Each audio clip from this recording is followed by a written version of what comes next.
묵도하심으로 주님께 드리는 예배를 시작하겠습니다.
신주 나로라 하시네. 내가 주께로 지금 가오니 골고다의 보혈로 날 씻어 주소서. 악하고 비회도 주께로 나가며 주시고 희음을 날 씻어 주시. 내가 주께로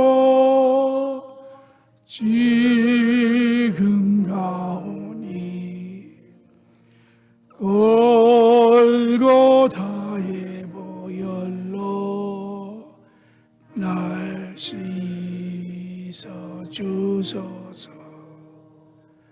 나로라 하시면 주님, 온전한 믿음과 또 사랑함과 평안함 다 얻게 함일세. 내가 주께로 지금 가오니 골고다의 솔로 날 씻어 주소서. 큰 죄인 복받아 빌기를 얻었네. 한없이 넓은 은혜 베풀어 주소서. 내가 주께로 지금 가오니 골고다의 보혈로 날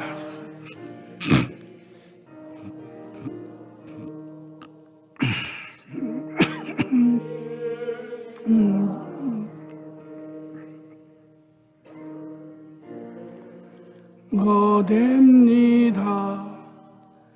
내 기도 소리 들으사 다 오라가소서.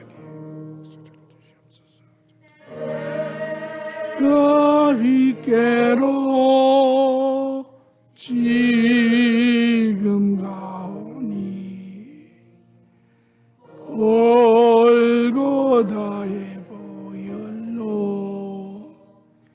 날 씻어 주소서.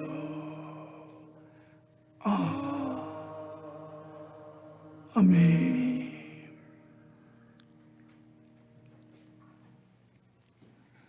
사도 바울은 우리에게 말하기를 성도의 진실한 진정한 예배는 우리 자신을 하나님께 거룩한 제물로 드리는 것이라.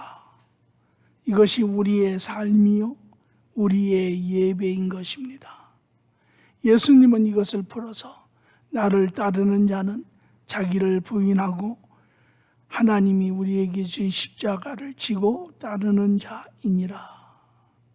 오늘 또한 갈라디아서 올해 우리 교회의 표처럼 또 우리가 삶의 그런 좌우명처럼 있는 것처럼 이제는 내가 사는 것이 아니고 내 안에 계신 그리스도께서 사시는 것이며 우리는 그를 믿는 믿음 가운데 사는 것이라. 이것이 우리의 삶이지요.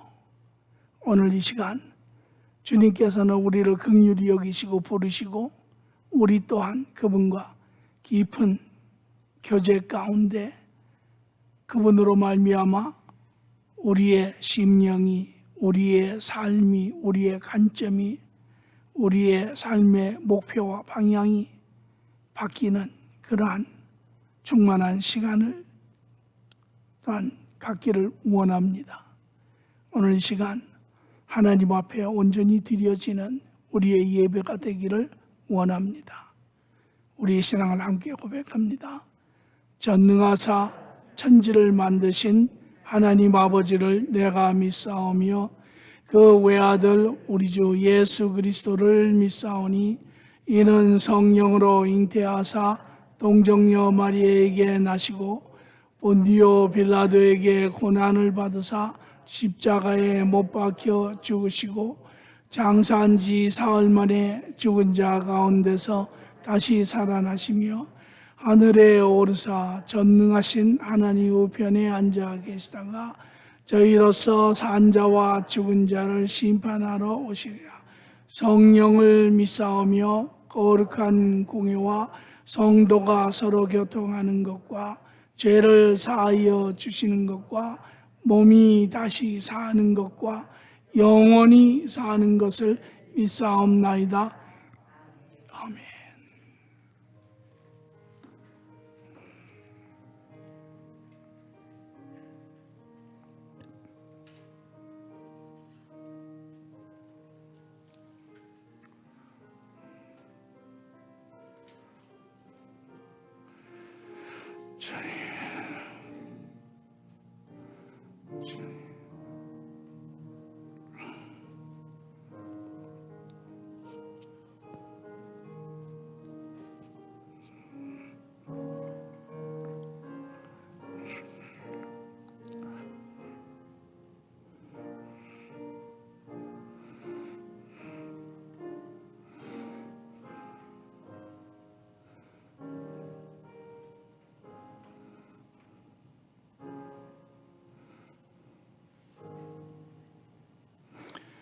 좋으신 아버지 하나님, 이 시간 주의 사랑하는 자들이 한자리에 모여 주님을 원하며 이 시간도 주님을 높여드리기를 원하며 이 시간도 주님 앞에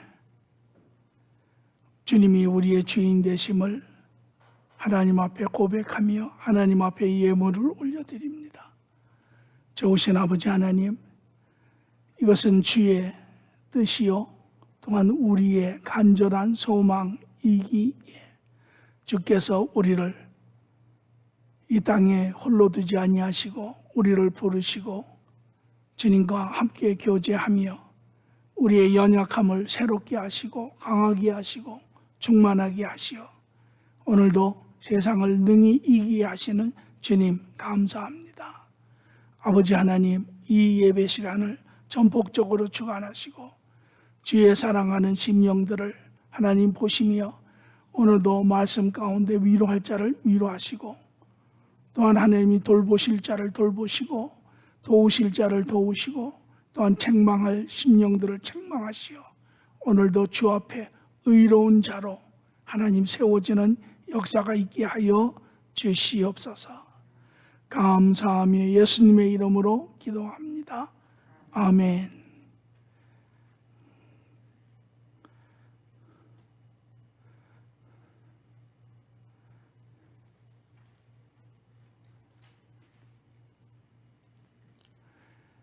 얼마 전에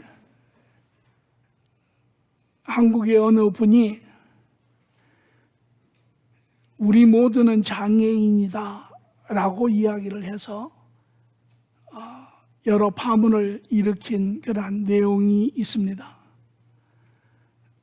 일부 장애인들이 그것은 장애인을 비하하는 이야기가 아니냐, 아픔을 가지고 있는 사람의 입장에서는 또 그렇게 들을 수도 있겠죠. 그러나 그분이 이야기하고자 하는 것은 그런 의미가 아니라 장애, 우리 모두가 장애를 가지고 있는 사람들이다. 그렇죠. 우리가 나이가 들어가면 우리에게 없었던 장애가 하나씩 둘씩 생기지요.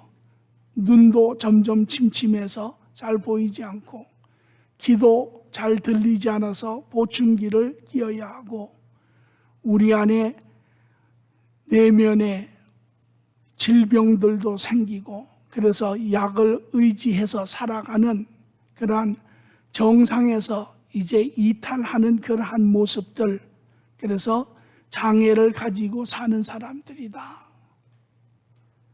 예, 우리 모두가 그렇죠.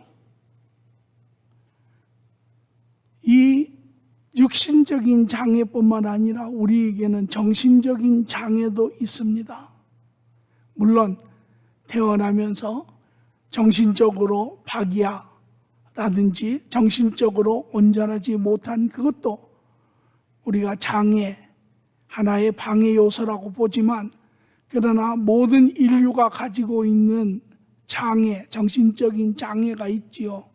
우리는 다 제한적입니다. 우리는 모든 것을 다 아는 사람은 없지요. 우리는 과거, 현재, 미래를 다 알지 못하지요. 우리 인간은 다 그러한 정신적인, 관점적인, 사고적인, 우리는 또 부분성을 가지고 있기 때문에 모든 영역에서 모든 것을 다 아는 사람은 없습니다. 그러한 장애를 가지고 있지요. 뿐만 아니라 우리에게는 그것보다 더 큰 아주 고칠래야 고칠 수 없는 장애가 있는데, 그것이 바로 영적 장애입니다. 우리 모두는 다 죄 가운데 태어났어요.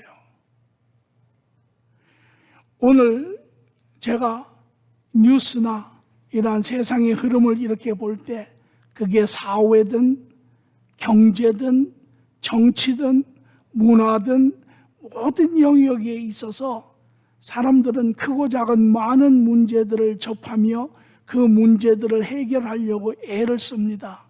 그리고 질문하기는 전문가들을 불러 상담도 하고 이 문제의 원인이 무엇인가. 그러나 그들이 그 답을 찾지 못하는 이유는 바로 그 인간의 가장 근본적인, 모든 인간이 가지고 있는 이 영적 장애, 죄성 때문에 그렇죠. 인간이, 죄된 인간이 있는 그 어떤 영역이든 간에 거기에는 반드시 정상에서 이탈하는 그러한 오류가 생기게 되는 것입니다. 그러한 인간의 영적 장애를 이해하지 못하고 인정하지 못하면 결코 답을 찾을 수가 없죠. 역사는 그러한 인간의 본질적인 문제를 알지 못하고 시인하지 않고 고쳐나가려고 하지 않기 때문에 결국은 역사는 계속 제자리를 돌고 있는 그러한 모습입니다. 장애 가진 자의 고통을 우리 모두는 사실은 느끼고 있지만 또 어떤 면에서는 잘 모릅니다. 시야를 잃어버린 장애를 가지고 있는 사람은 아무것도 보지 못하죠. 그 어두움이라고 하는 자기 안의 어두움에 갇혀서 아무것도 보지 못합니다. 또 청각에 장애가 있는 사람은 아무것도 듣지 못하죠. 자기 안에 그 어두운 방 안에 갇혀서 아무 소리도 듣지 못합니다. 또 어려서부터 다리에 문제가 있어서 평생 안진뱅이로 사는 사람은 걸어다니는 것이 무엇인지 알지 못합니다. 이러한 장애 안에 육체적인 장애를 가지고 사는 사람도 있고, 그러나 우리 모두는 정신적인 이러한 장애를 가지고 살고 나아가서는 영적인 장애를 가지고 사는 사람들입니다. 그래서 이러한 장애의 관점에서 맞습니다. 우리 모두는 다 장애를 가지고 있는 자들입니다.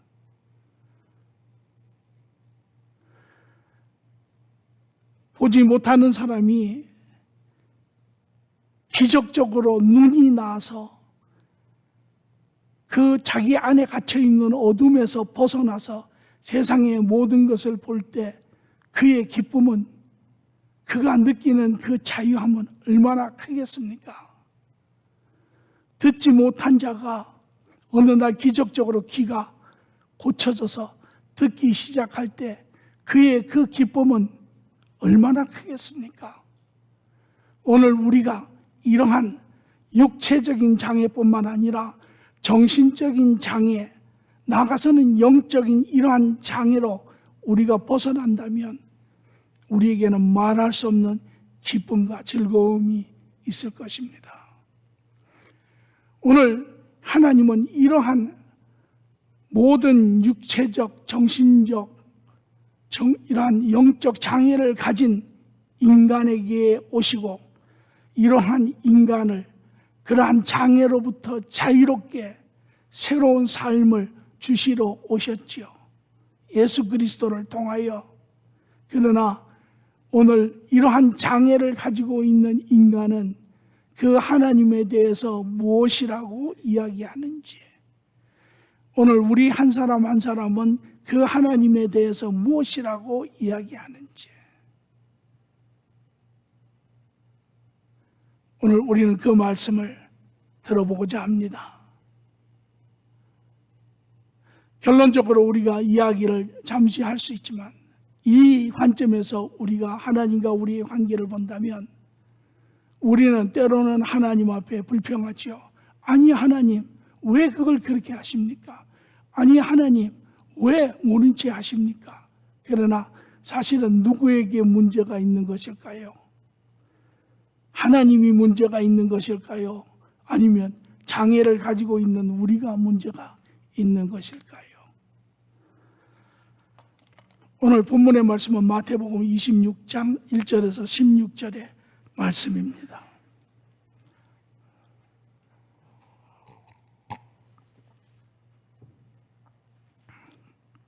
예수께서 이 말씀을 다 마치시고 제자들에게 이르시되 너희가 아는 바와 같이 이틀이 지나면 유월절이라 인자가 십자가에 못 박히기 위하여 팔리리라 하시더라.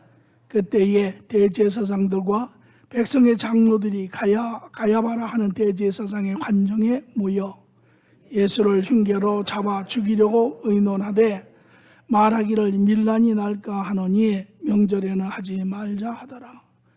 예수께서 베다니 나병 환자 시몬의 집에 계실 때에 한 여자가 매우 귀한 향유 한 옥합을 가지고 나와서 식사하시는 예수의 머리에 부으니 제자들이 보고 분개하여 이르되 무슨 의도로 이것을 허비하느냐?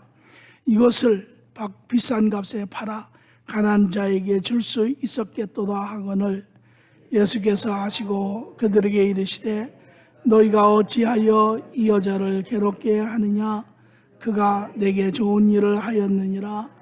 가난한 자들은 항상 너희와 함께 있거니와 나는 항상 함께 있지 아니하리라. 이 여자가 내 몸에 이 향유를 부은 것은 내 장례를 위하여 함이니라.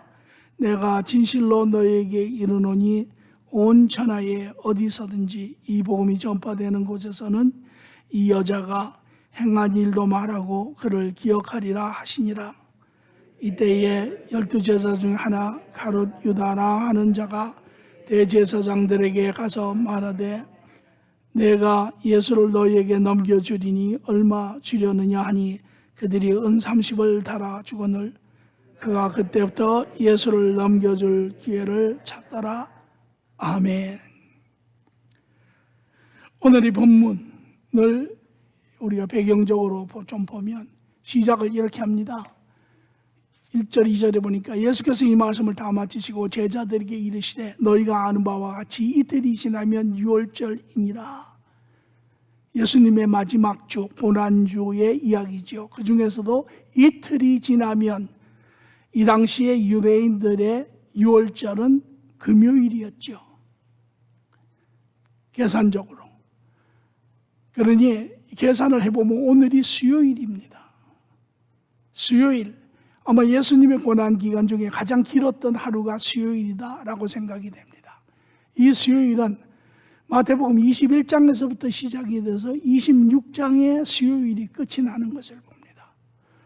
우리가 잘 아는 것처럼 예수님이 이 수요일, 월요일 날 입성하시고 화요일 날 성전을 치우시고 수요일 날 다시 성전에 돌아오셔서 성전에서 말씀을 가르치시기 시작하죠. 아침 일찍부터 유월절을 지키기 위하여 모여든 모든 유대인들과 종교 지도자들에게 하나님의 말씀을 가르치기 시작합니다. 그러나 그때 그 예수님을 대적하는, 거역하는 종교 지도자들을 보고 예수님이 그들을 책망하시죠. 그리고 그들이 거짓 선지자임을 드러내시고 그들에게 다가올 그러한 하나님의 징계를 예수님이 언급을 하세요. 그리고 이제 저녁 무렵에 그 성전을 떠나 제자들과 더불어 감람산 쪽으로 올라가시죠. 그리고 제자들이 그때서부터 묻기 시작합니다. 주님, 그러면 언제 이런 일이 일어나겠습니까? 주님이 하나님의 나라가 언제 선포되겠습니까? 언제 주님의 이런 모든 사역이 끝이 나겠습니까? 언제 하나님의 나라가 세워지고 우리 모두가 하나님 나라에 이제 영광을 누리는 그때가 언제, 내일입니까? 일주일 후입니까? 한 달 후입니까? 언제쯤 오겠습니까? 이렇게 묻죠. 그리고 예수님은 그들의 마음을 아시고 그럼에도 불구하고 예수님은 이제 초림 후 재림 때 있을 마지막 이야기를 그들에게 해주십니다. 뿐만 아니라 이 재림 때 불행스럽게도 그들은 이해하지 못했지만 유대인들이 그 재림의 모든 환난을 거쳐가는 그러한 내용이지요. 그래서 마지막 때 예수님은 7년 대환난을 이야기하시고 적그리스도를 이야기하시고 하나님의 분진노를 이야기하시고 모든 것을 가르쳐 주세요. 증거는 이러하니라. 그러나 예수님이 그 때는, 정확한 때는 하나님께서 너희들에게 가르쳐 주시지 아니하니라. 다시 말하면 너희의 주권에 있지 않느니라. 너희는 그것을 알지 않아도 되느니라. 그 대신 너희가 바른 성도로서 그 마지막 때를 향하여 사는 너희의 삶의 바른 자세는 깨어서 하나님과 동행하면서 하나님의 계획이 이루어져가는 이 모든 징조들을 보고 너희가 그때를 어림잡을 뿐만 아니라 나아가서 하나님께서 너희에게 부탁하신 모든 일을 다 이루는 자, 그가 바로 하나님께 속한 자요, 그가 바로 그리스도로 말미암아 거듭난 자요, 그가 바로 하나님 나라에 속한 자이니라 하며 그 마음을 다시 한번 확인시켜 주시죠. 그리고 오늘 이 말씀을 하세요. 그래서 이 말씀은 이제 아주 늦은 시간,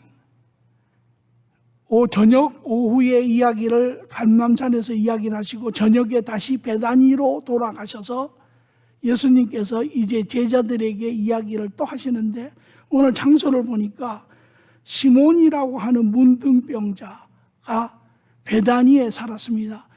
나사로도 베다니에 살았지만 이 시몬, 나병 환자 이 시몬도 베다니에 살았습니다. 그래서 이 시몬이라고 하는 사람이 저녁에 예수님을 자기 집으로 초대를 했습니다.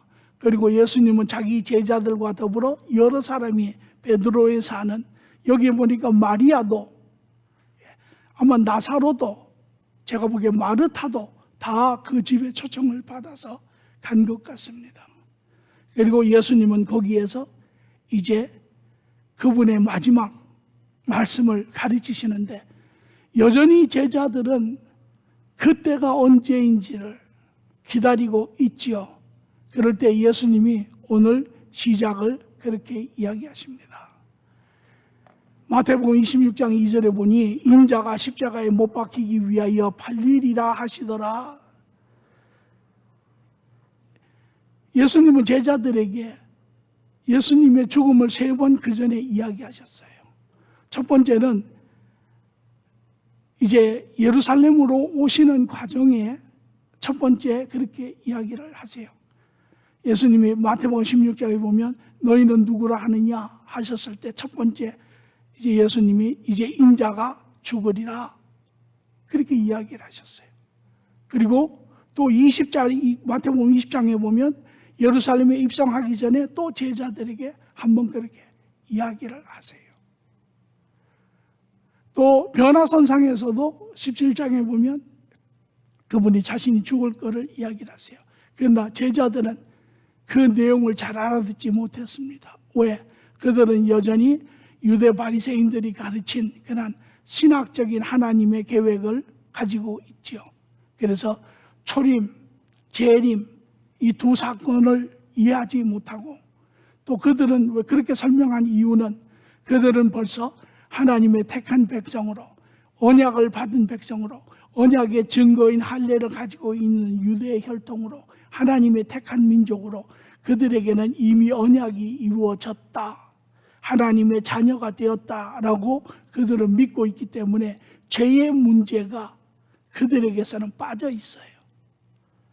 그러므로 초림에 오시는 그 선지자 메시아가 하나님의 나라를 이루고 자기들은 하나님의 나라에 들어가는 자다 이렇게 생각을 하고 있었죠. 이러한 마음을 아시는 예수님이 이제 마지막으로 그들에게 그렇게 이야기합니다. 너희는 하나님의 영광을 기다리지만 너희는 하나님의 나라를 기다리지만 그러나 너희가 직면할 것은 바로 십자가의 죽음이요 고통이요 좌절이니라 그렇게 가르치세요. 이것이 하나님이 죄된 인간을 향한 세상을 향한 하나님의 뜻이죠. 그래서 하나님의 뜻은 예수 십자가의 죽음입니다. 예수님 우리가 알고 있는 것처럼. 그래서 창세기에서 보면 그 뜻은 에베소서 1장 4절에 곧 창세 전에 그리스도 안에 우리를 택하사 우리로 사랑 안에 그 앞에 거룩하고 흠이 없게 하시려고. 이것이 창세 이미 만물을 지으시기 전부터 하나님의 계획이었죠. 그리고 창세기 3장 15절에 보니 인간의 조상 아담과 이브가 죄를 지었을 때 드디어 죄가 이 땅에 드러났을 때 죄의 원흉인 타락한 천사가 이 땅에 들어왔을 때 하나님을 대적하기 위하여 하나님의 자녀들을 넘어뜨렸을 때 하나님의 원 계획이 이제 이 땅에 선포되는데 내가 너로 여자와 원수가 되게 하고 내 후손도 여자의 후손과 원수가 되게 하느니 여자의 후손 이스라엘을 통하여 이제 나타난 예수 그리스도를 통하여 이스라엘을 통하여 온 예수 그리스도와 예수 그리스도를 통하여 나타난 모든 그러한 성도들이죠. 후손은 내 머리를 상하게 할 것이고 너를 멸할 것이고 너는 그의 발꿈치를 상하게 할 것이라. 그를 십자가에 못 박을 것이니라. 하나님의 구속의 계획이 선포가 되었죠. 그리고 마침내 구약의 이스라엘 백성들을 통하여 선지자를 통하여 그것이 지속적으로 선포되었고 그러나 이제 요한복음 1장 29절에 예수님이 마침내 하나님의 때에 따라 이 땅에 오셨을 때 세례 요한은 말하기를 이튿날 요한이 예수께서 자기에 나오시는 것을 보고 이르되 보라 세상 죄를 지고 가는 하나님의 어린 양이로다. 그가 이 세상에 드디어 오심을 선포하고 있는 이야기죠. 그리고 고린도전서 5장 7절을 보니 우리의 유월절 양 곧 그리스도께서 희생되셨느니라. 그가 이제 이틀 후 유월절에 십자가의 죽으심을 이제 선포하고 있고 그리고 후에 이제 예수님이 죽으심으로 다 이루었다라고 선포하시는 것이죠. 하나님의 뜻은 예수님의 초림을 통해서 십자가의 죽음으로 인류를 죄의 영원한 죽음에서 구원하시는 것이죠. 그래서 우리가 새롭게 자유하게 온전하게 하나님의 자녀로 하나님과 사람들과 그러한 바른 삶을 살게 하는 것이 하나님의 뜻입니다. 그러나 오늘 본문을 보면 아주 묘한 이야기를 우리는 들을 수 있습니다. 여기에 하나님의 뜻, 예수 그리스도의 십자가에 대한 사람들, 인간의 반응들이 나오고 있습니다. 세 종류의 사람이 나오고 있는데 종교 지도자들, 또 마리아, 또 세 번째는 제자 중에 한 사람인 가롯 유다. 이들은 모두 믿음의 사람들입니다. 이들은 모두 예수 그리스도를 이 땅에 오신 그날부터 쫓아다닌 사람들입니다. 저희는 무엇이든 간에 다 다르더라도 그러나 예수 그리스도의 모든 말, 모든 행위를 듣고 보고 따랐던 사람들입니다. 그러나 이 세 사람의 반응은 다 다릅니다.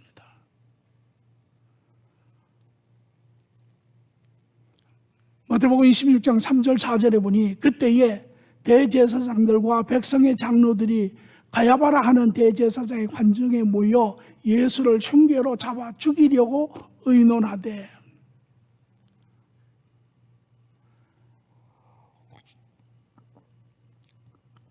이들도 예수님이 이야기하는 것을 다 들었습니다. 그러나 이들은 그 하나님의 뜻, 예수 그리스도를 통하여 이 땅에 드러나는 그 뜻에 대하여 바라보는 관점이 전혀 다릅니다.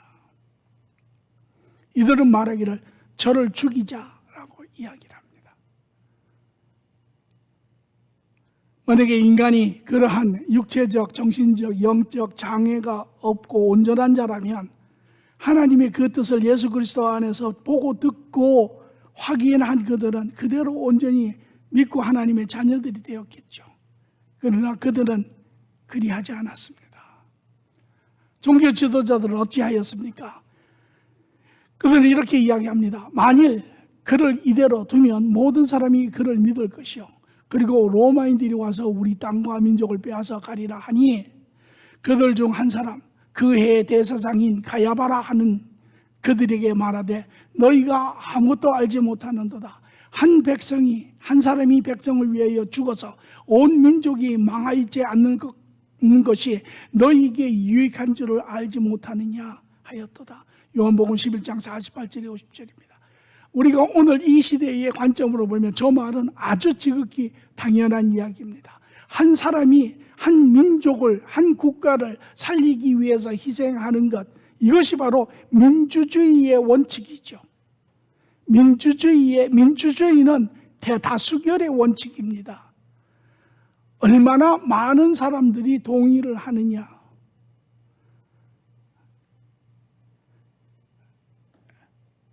우리는 그나마 이 민주주의의 원칙을 존중할 수밖에, 인간의 개념상에서는. 그러나 이들이 이야기하는 것은 이제 예수 그리스도에 대해서 보는 관점과 십자가에 대한 그러한 이야기를 하는 것입니다. 예수 그리스도는 이 땅에 오셔서 그들이 다 보았지만, 듣기도 하고 그분의 말이나 그분의 행위에서 그들은 허를 또 오류를 발견하지 못하였습니다. 그럼에도 불구하고 그들은 이제 말하기를 저를 그대로 놔두면 모든 사람들이 저를 다 따라갈 것이고, 종교 지도자들로서 자존심에 상함이 있었죠. 뿐만 아니라 그들은 말하기를 저를 놔두면 저로 인해서 로마 제국이 우리 유대를 치고 모든 민족을 사하리라. 그것은 사실이 아닙니다.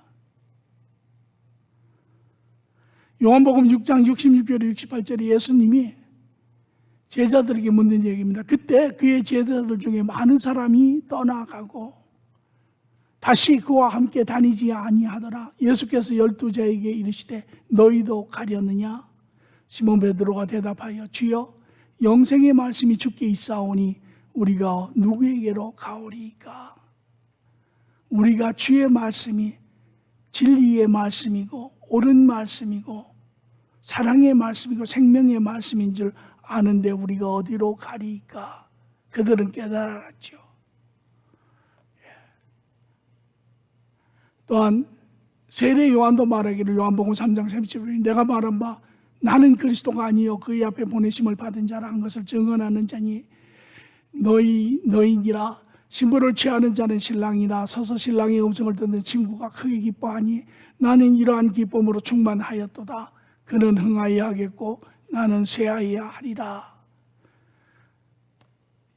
또 모든 사람들의 그러한 의견뿐만 아니라 또한 정부에 대한 예수님의 소견도 이 질문에 나오죠. 마태복음 22장 21절에 보니 세금에 대해서 묻는 질문이 있습니다. 그때 예수님께서 가이사의 것은 가이사에게 하나님의 것은 하나님께 바치라 하시니 세상에 속한 것은 세상에 속한 자에게 주고 하나님께 속한 자는 하나님께 주니라. 세상의 물질은 너희가 이 사선을 넘어갈 때 아무도 가져갈 자가 없지만 그러나 하나님의 심령이 심겨져 있는 너희는 하나님의 것이니라. 그러므로 너희의 진실된 심령과 진정을 하나님께 드리는 것이니라. 이 이야기의 내용은 주님께서 또 로마서 14장에 이야기하신 것, 정부는 지금 정부의 대부분의 정부는 하나님의 사자의 역할을 하느니라. 죄진 자를 벌하고 사람으로 하여금 의의 삶을 살도록 하게 하는 것이니라. 예수님은 그 당시에도 많은 분들은 예수님은 정치에 관계없이 하셨다. 그런 것은 아닙니다. 그러나 예수님은 정치를 보시되 정확하게 바르게 보셨죠. 나라가 문제가 있고 왜? 그것은 여전히 다 죄진 인간이 하는 것이지만 그러나 그 역할은 하나님의 나라, 하나님의 백성들을 이 땅의 죄 가운데서 보존시키는 역할을 하는 그들에게 너희가 돕는 것이 마땅하니라. 로마 제국의 예수님은 대항하는 분이 아니세요. 예수님은 유대 종교를 대적하는 혁명적 이단 종교인으로 보았습니다. 유대의 종교인들은 예수님을 이 혁명적인 종교 이단화로 보았어요. 그래서 사실이 아니지만 그들은 생각하기를 저 종교적 이단화를 살려둘 수 없다라는 것입니다. 왜? 우리의 자존심도 상하게 하고 그들이 변명으로 만든 이야기는 바로 놔두면 그것으로 인하여 우리 민족이 저 사람으로 말미암아 다 멸하게 되느니라. 사실이 아니죠. 이것이 종교 지도자들이 그들이 가지고 있는 장애를 통하여 본 예수 그리스도입니다. 그래서 말하기를 나중에 마태복음 27장 40절에서 11절을 보면 그가 예수 그리스도 십자가에 못 박힌 예수님을 보며 이렇게 이야기합니다. 내가 만일 하나님의 아들이거든 자기를 구하고 십자가에서 내려오라. 그와 같이 대사장들도 서기관들도 장로들도 함께 희롱하니 네가 네 말대로 하나님의 아들이고 구원자면 너부터 구원하라 라고 이야기를 합니다. 그들은 예수 그리스도를 종교의 이단화로 보았을 뿐만 아니라 예수 그리스도의 십자가의 죽음을 자신의 당연한 죄값으로 봅니다.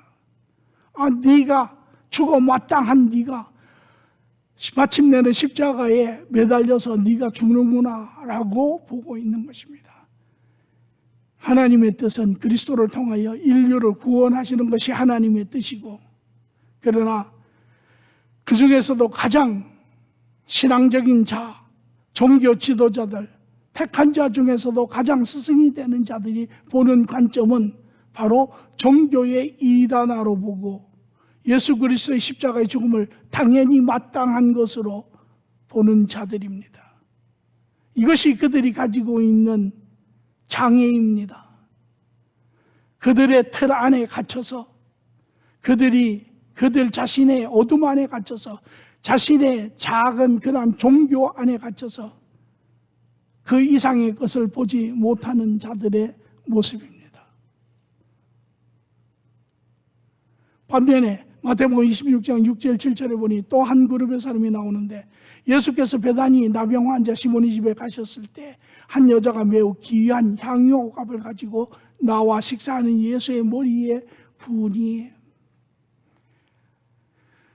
나병 환자 시몬의 집에 베다니에 돌아가셨고 그곳에 있는 한 집안에 초대를 받으시고 많은 사람들이 동행해서 갔습니다.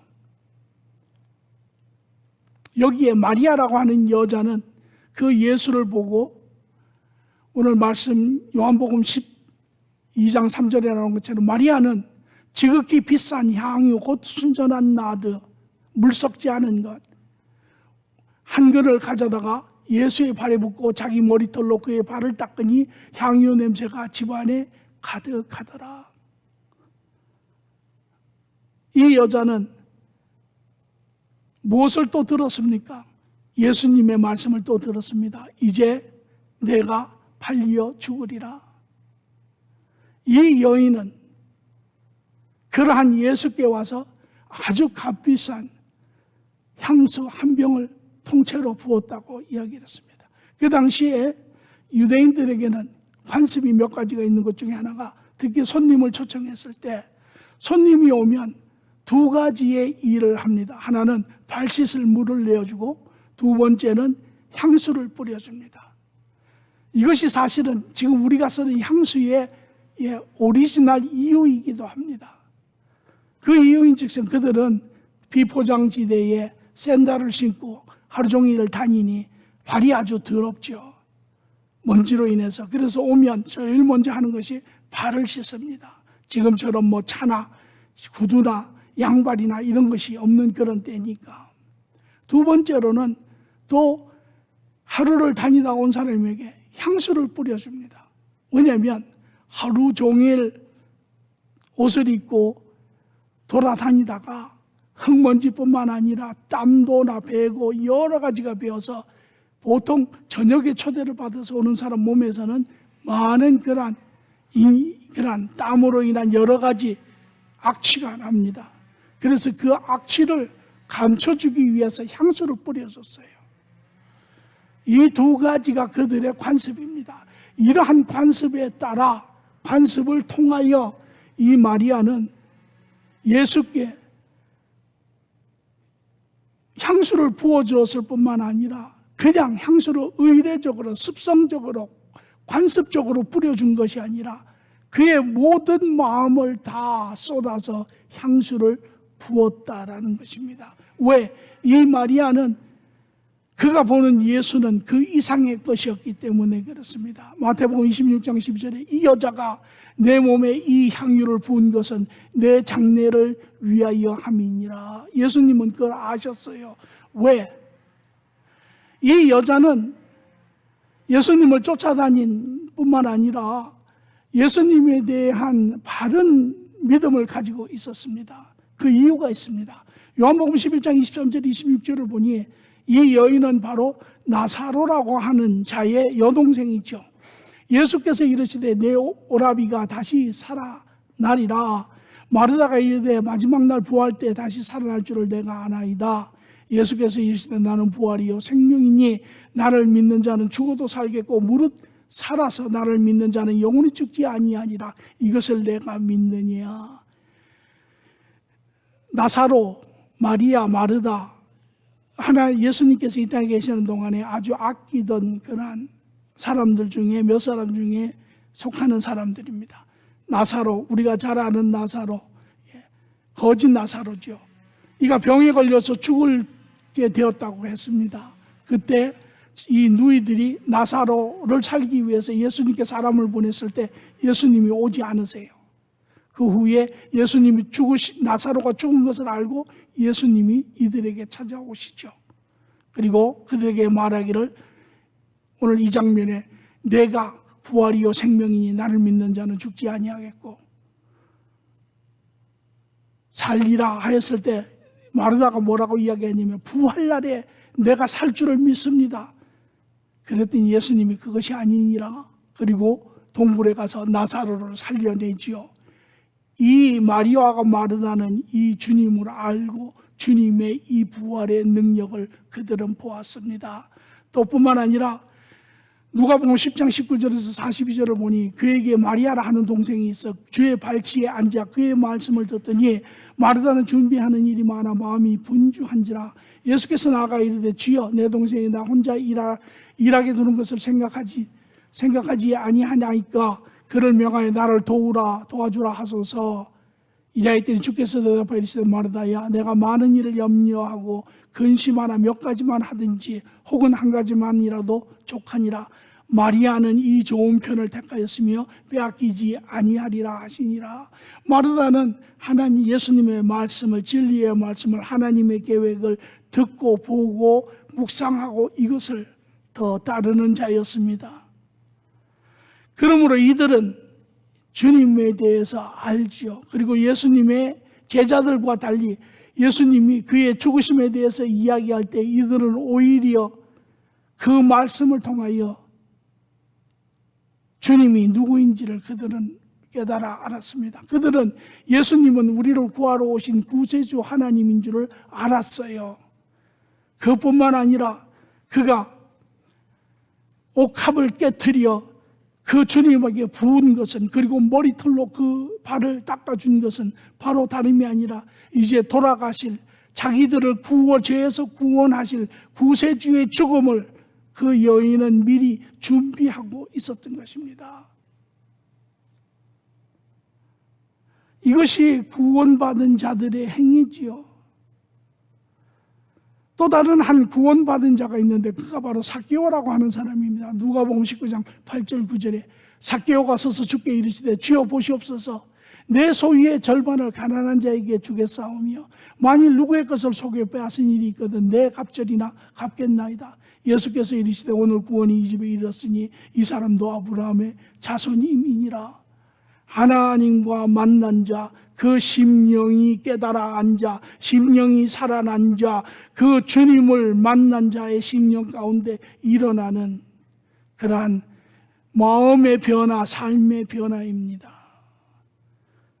이 여인이 옥합을 깨뜨릴 수 있었던 것도 삭개오가 자기가 세상 살면서 가장 중시 여기던 물질을 하나님 앞에 내어놓을 수 있었던 것도 바로 그 살아계신 하나님을 만났기 때문에 그렇습니다. 이 여인은 예수 그리스도의 십자가의 죽음을 죄에서 구원하시는 하나님의 구원의 능력으로 본 것입니다. 이 여인도 그러한 장애를 가지고 있는 자이었지만 그러나 이 여인은 예수님의 진리의 말씀을 들으며 그 진리 안에 장애의 부분들이 깨어지며 인간의 시야를 넘어선 하나님의 영역을 보기 시작한 자입니다. 여기에 또 한 사람의 부름이 나옵니다.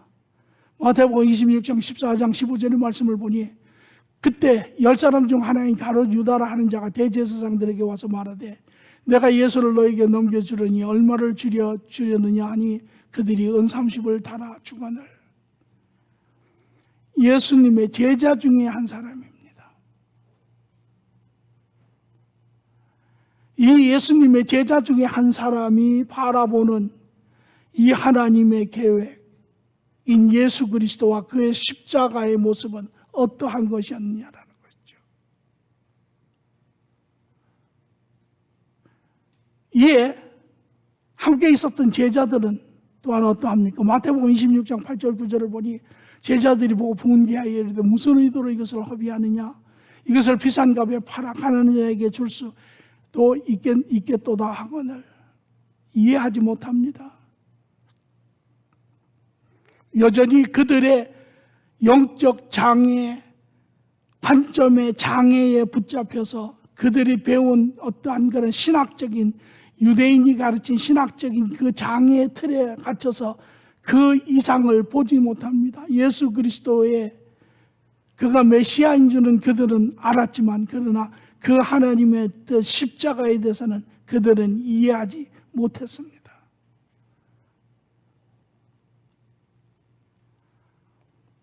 그때 예수님께서 26장 11절에 말씀하시기를 예수께서 아시고 그들에게 이르시되 너희가 어찌하여 이 여자를 괴롭게 하느냐? 그가 내게 좋은 일을 하였느니라. 가난한 자들은 항상 너희와 있거니와 나는 항상 함께 있지 아니하니라. 이러한 제자들 중에 특히 가룟 유다, 이 사람은 어떤 사람입니까? 왜 이런 어떤 장애를 가지고 있는 자입니까?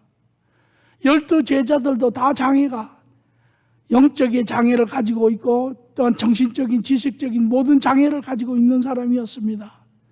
그러나 왜 유독 가롯 유다는 예수님을 배반하게 됩니까?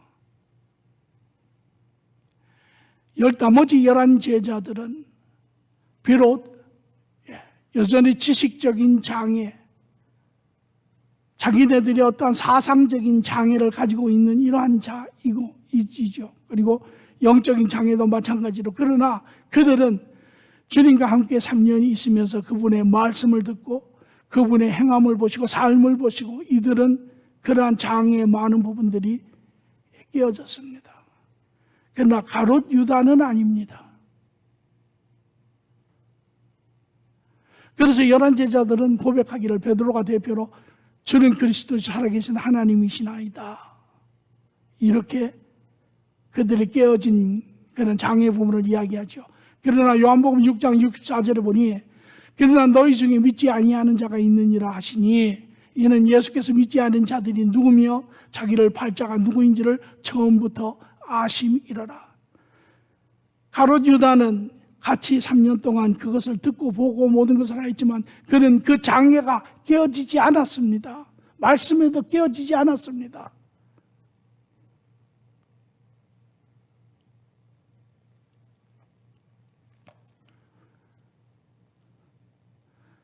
요한복음 13장 10절에 예수께서 이르시되 이미 목욕한 자는 발밖에 씻을 필요가 없느니라. 그렇죠? 온몸이 깨끗해졌느니라. 너희가 깨끗하나 다는 아니니라 하시니 이는 자기가 팔자가 누구인지를 아심이라. 그러므로 다 깨끗하지 아니하다 하시니라. 나머지 11사람은 진리의 말씀으로 그들의 장애의 부분들이 깨어졌지만 가롯 유다는 아니었지요. 그래서 고린도전서 2장 14절에 말하기를 육에 속한 사람은 하나님의 성령의 일을 받지 아니하나니 이는 그것들이 그들에게 어리석게 보임이요 또 그것을 알 수도 없나니 그러한 일들은 영적이라 분별하기 때문이라. 깨달아지지 않았습니다. 가롯 유다는 예수님을 세상적인 승리의 메시아로 보았어요. 자기들을 이제 이런 모든 어려움에서 구원하고 자기들에게 하나님이 약속한 그 다윗의 영광을 누리게 할 그러한 세상적인 메시아로 보았습니다. 그의 장애는 그런 진리의 말씀도 예수님의 진리의 삶으로도 깨어지지 않았습니다. 그래서 그가 그때부터 예수를 넘겨줄 기회를 찾더라. 26장 16절의 말씀이죠. 가롯 유다는 예수님의 십자가의 죽음을 자신의 실패로 보았습니다. 그는 승리의 메시아고 그가 죽으면 자기의 모든 유익함도 다 사라진다라는 것이죠. 이것이 가롯 유다의 모습이었습니다. 세 그룹의 사람, 예수님을 가장 가까이 3년 동안 말씀을 듣고 보고 행함을 보았지만 그들은 인간의 그러한 영적 장애와 정신적 장애를 가지고 있는 그들 보는 것이 다 달랐습니다. 가장 먼저 예수님을 발견하고 가장 먼저 주님과 동행했어야 할 종교 지도자들은 그들의 틀에 어두움에 사고에 갇혀서 그 주님을 종교의 이단화로 보고 오히려 돌이키지 아니하고 예수 그리스도를 죽이는 데 앞장을 서는 자가 되었고, 반면에 제자 중에 한 사람 가롯 유다 그조차도 자기의 유익함을 위해서 예수를 쫓아다녔다가 예수가 죽는 것이 자기의 유익함에 전혀 도움이 되지 아니함을 그는 확인하고 예수를 파는 자가 되었습니다. 그러나 예수를 멀찌감치 보았지만 그 중심에 있는 제자도 아니었지만 그러나 그 예수 그리스도의 삶을 모습을 이 모든 것을 보고 그 가운데 확인된 한 여인은 그를 하나님의 아들로 인류를 구원하는 메시아로 보았습니다. 놀라운 것은 하나님은 이 세 그룹을 통하여 하나님의 뜻을 이루셨다라는 것입니다. 하나님은 그 예수 그리스도를 통하여 인류의 죄를 십자가에서 이루시는 것을 이 종교 지도자들의 거부함으로, 배척함으로, 대적함으로 이들을 또 가롯 유다 제자 중에 한 사람이 배반하는 그러한 장애를 통해서 그가 종교 지도자들에게 넘겨주고 종교 지도자들은 그들을 로마 병정에게 넘겨주고 그로 말미암아 하나님의 뜻이 완성되는 것을 볼 수가 있습니다. 예수님은 십자가의 죽으심으로 우리를 살려러 오셨으나 사람들은 자기의 영적 장애 관점으로 그를 바라봅니다. 오늘 예수님과 예수님의 십자가, 이 하나님의 계획에 대한 오늘날의 신앙인들의 자세는 무엇일까요? 예수님은 오늘의 사람들을 이렇게 이야기했습니다. 마태복음 13장 19절에 아무나 천국의 말씀을 듣고 깨닫지 못할 때에는 천국의 말씀은 이미 모든 자에게 선포되고 모든 신앙인들에게 선포되고 모든 교회 안에 있는 자들에게 선포되었습니다. 깨닫지 못할 때는 악한 자가 와서 그 마음에 뿌려진 것을 빼앗나니 이는 곧 길가에 뿌려진 자요.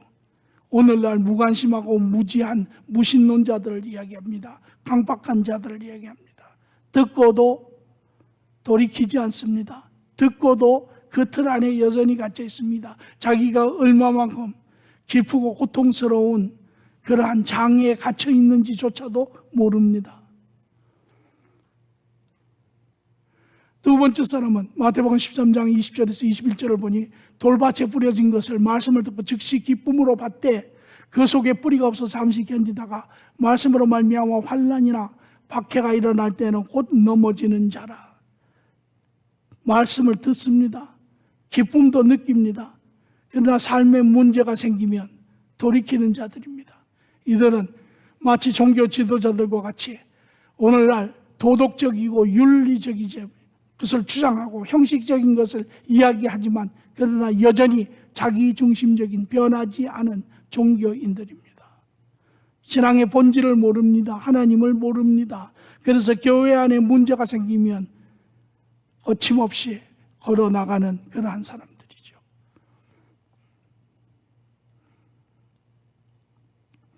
세 번째는 마태복음 13장 22절의 말씀입니다.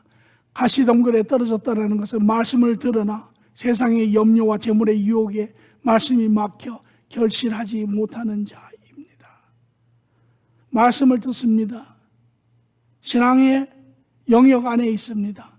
스스로 신앙인이라고 합니다. 그러나 이들은 자기의 이익을 위하여 있는 자들입니다. 우리가 소위 말하는 기복신앙의 종교인들이죠. 그러나 자기에게 유익하지 못할 때 그들은 그 신앙을 가차없이 포기합니다. 가롯 유다와 같이.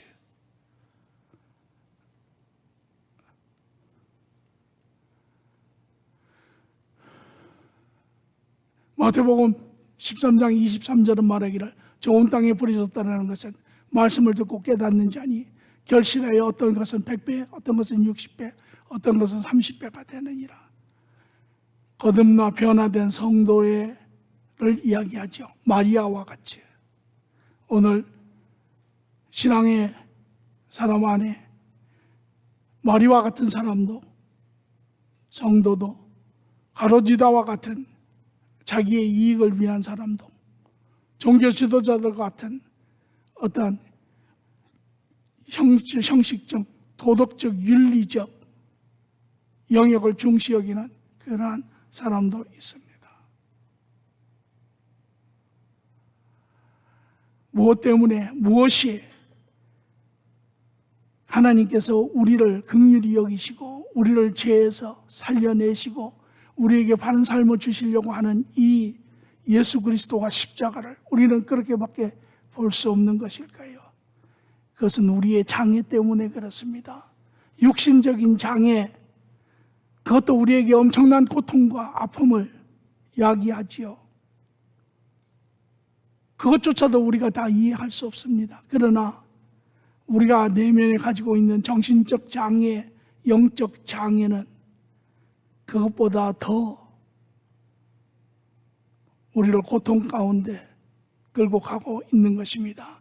오늘 우리의 모든 말과 행위나 모든 것은 바로 이에 우리 내면의 장애에 기인되어 있기 때문에 그렇습니다. 오늘 우리는 이 장애가 거두어지지 않는 한 우리는 바른 삶을 살 수 없습니다. 오늘 육신의 장애를 가진 자들의 삶이 애처롭게 보인다면 오늘 우리는 내면의 장애를 가진 우리는 스스로를 참으로 불쌍히 여겨야 합니다. 어떻게 나의 영적 장애를 깨뜨릴 수 있습니까? 십자가에도 구원받는 우리에게는 하나님의 능력이죠. 여기에 능력이 있습니다. 에베소서 4장 21절 24절에 이것을 이렇게 풀어 이야기합니다. 진리가 예수 안에 있는 것 같이 너희가 참으로 그것을 듣고 또한 그 안에 가르침을 받았을진데 너희는 유혹의 욕심을 따라 썩어가는 구습을 따르는 옛사람을 벗어버리고 너희의 내면의 영적인 정신적인 그러한 장애를 깨트리고 오직 너희의 심령이 새롭게 되어 그리하면 하나님을 따라 의와 진리의 거룩함으로 지으심을 받은 새 사람을 입을 수 있다라는 것이에요. 무엇을 통해서 우리의 영적 장애를 깨뜨립니까? 우리의 관점의 장애를 깨뜨립니까? 우리의 생각의 장애를 깨뜨립니까? 우리의 제한의 부분의 장애를 깨뜨립니까? 하나님의 진리의 말씀으로. 세상의 모든 것은 상대적이지요. 온전한 진리의 말씀은 없습니다. 세상 사람들이 가장 힘들어하는 것이 바로 절대 기준이 되는 진리가 없기 때문에 그렇습니다. 이 절대 진리의 기준이 되는 하나님의 말씀이 우리의 상대적이고 잘못된, 그릇된 이 장애 부분에와 닿을 때 우리는 근심하지요.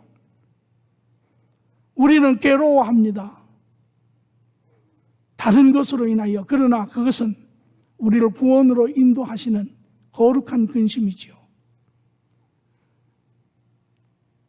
이것이 우리 안에 와서 부딪혀지고 우리는 그에 대해서 마음이 열 때 진리의 빛이 우리 안에 들어오기 시작하고 그 빛은 어두움을 쫓아내기 시작하며 그 빛은 우리의 장애의 영역을 부분을 깨트리기 시작하는 것입니다.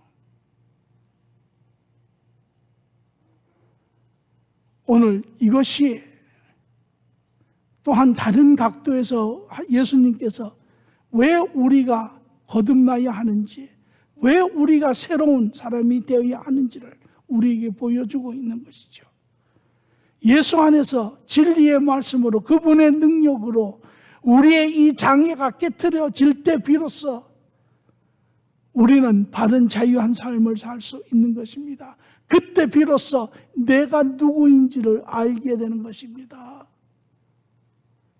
그 안에 나의 참모습을 발견할 때 우리는 겸손해질 수밖에 없습니다. 그 안에 나를 볼 때 내가 이 땅에 있는 이유, 그 안에 나를 볼 때 내가 살아야 하는 삶의 목적, 그 빛 안에 내가 나를 볼 때 내 아내와의 관계가 무엇인지, 내 자녀와의 관계가 무엇인지, 이 세상의 삶이 무엇인지, 이 모든 갖춰진 제한된 부분적인 어두운 거짓된 이 장애가 깨어지고 비로소 우리는 온전한 진리와 가운데, 우리는 빛 가운데 살 수 있는 그러한 바른 자들이 되는 것입니다. 오늘 여러분 모두가 주님과의 깊은 교제 안에, 우리 안에 우리는 그 십자가와 주님을 어떻게 보는지, 내 안에 장애가 무엇인지 오늘 우리 모두가 선택하고 결단하여 더욱더 주님 앞에 나아가며 주님의 진리의 말씀으로 우리 스스로를 진단하고 비치고 바꿔가는 역사가 있어지기를 간절히 축원합니다. 좋으신 주님 감사합니다. 주님께서 인류를 위하여 이 땅에 오시고 주님의 모든 것을 내어주시며 우리를 구원하시려고 하지만 인간은 이미 모든 장애를 가지고 주님을 알 수도 깨닫지도 못하는 그러한 존재가 되었습니다. 이제 그럼에도 불구하고 주님은 우리를 구원하시기를 원하시는 주님, 오늘 우리 스스로 주님을 바라보며 그 앞에 자신의 모습을 인정하며 오늘도 내 말씀이 기준이 되어 주님의 말씀을 판단하는 것이 아니라 주님의 말씀이 기준이 되어 나의 모습을 하나님 다시 바라보는 시간 되게 하시고, 그로 말미암아 주님 앞에 나아갈 때 주의 빛으로 능으로 하나님 우리의 심령을, 우리의 장애를 하나님 깨트리시고 우리의 심령을 새롭게 하여 주시옵소서. 감사함이 예수님의 이름으로 기도합니다. 아멘.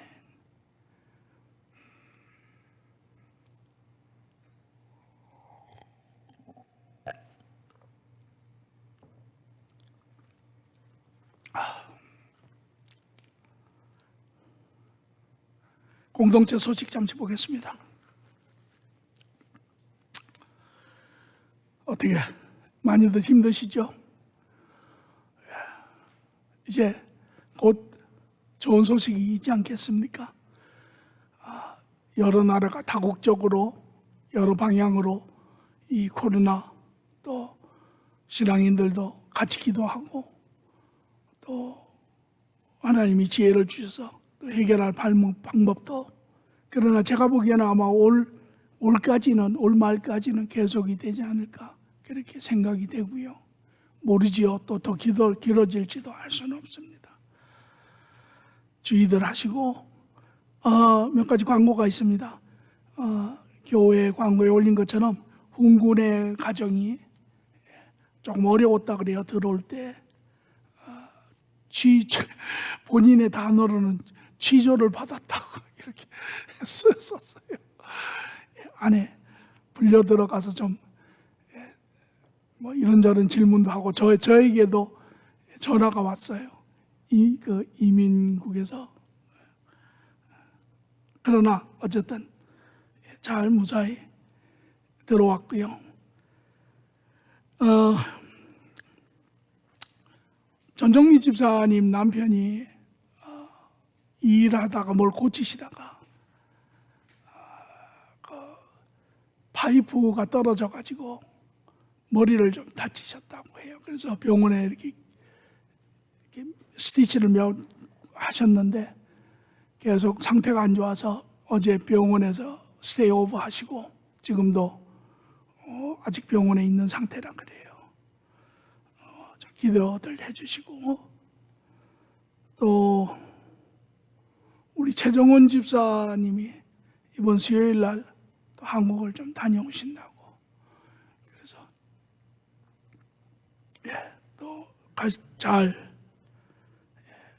어려움 없이 다녀오시기를 바라고요. 이철영 집사님네는 그 손녀딸 하온이가 오늘 100일이 됐답니다. 그래서 100일 딸, 손녀딸 100일 해주러 LA를 잠시 다녀가셨습니다. 예, 서로 교제하시기 바랍니다. 이상입니다.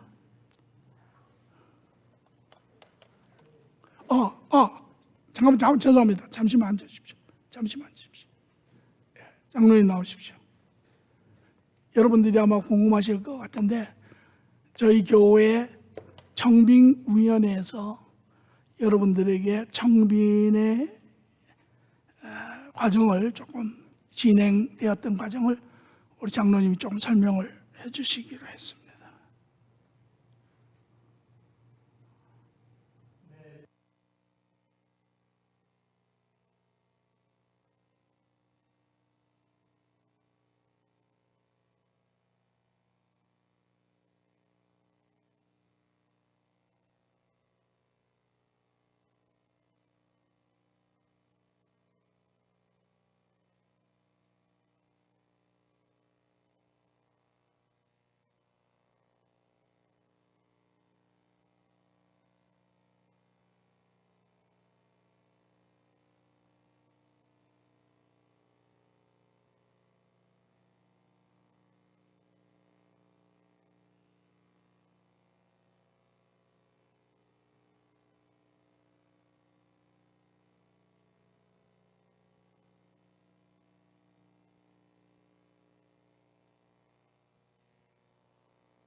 네, 궁금증들이 좀 풀리셨어요?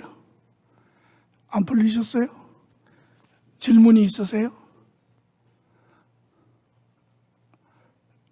질문이 없으세요? 네.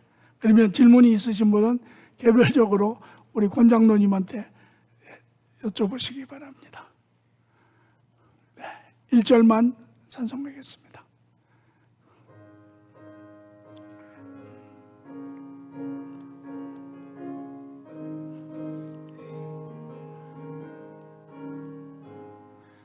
주의 친절한 발에 안기세 우리 마음이 평안하리니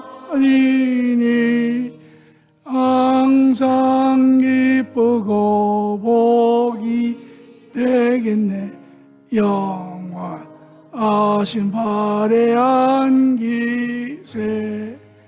주의 발에 그 크신 발에 안기세 주의 발에 영원하신 발에 안기세.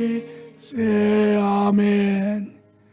이제는 우리 주 예수 그리스도의 십자가의 크신 은혜와 아버지 하나님의 극진하신 사랑과 성령님의 동행 주관하심이 오늘 주님의 말씀을 들으며 진리의 말씀을 들은 모든 자들이, 그러나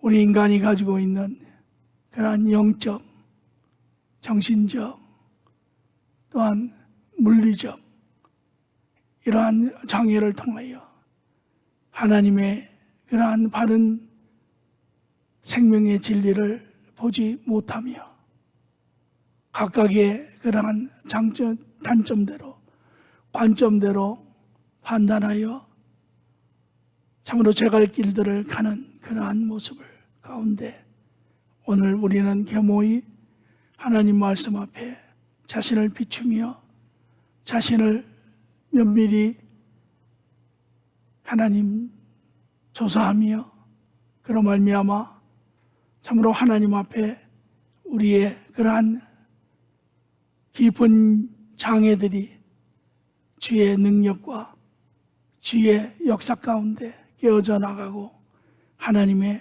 온전한 자녀가 되기를 사모하는 모든 믿음의 식구들 머리 위에, 가정, 자녀 위에, 학업, 직장 위에, 한 주 붙이시는 귀한 생명들 위에 지금부터 영원토록 함께 계실지어다. 아멘. 주님, 뭘 받으시옵소서.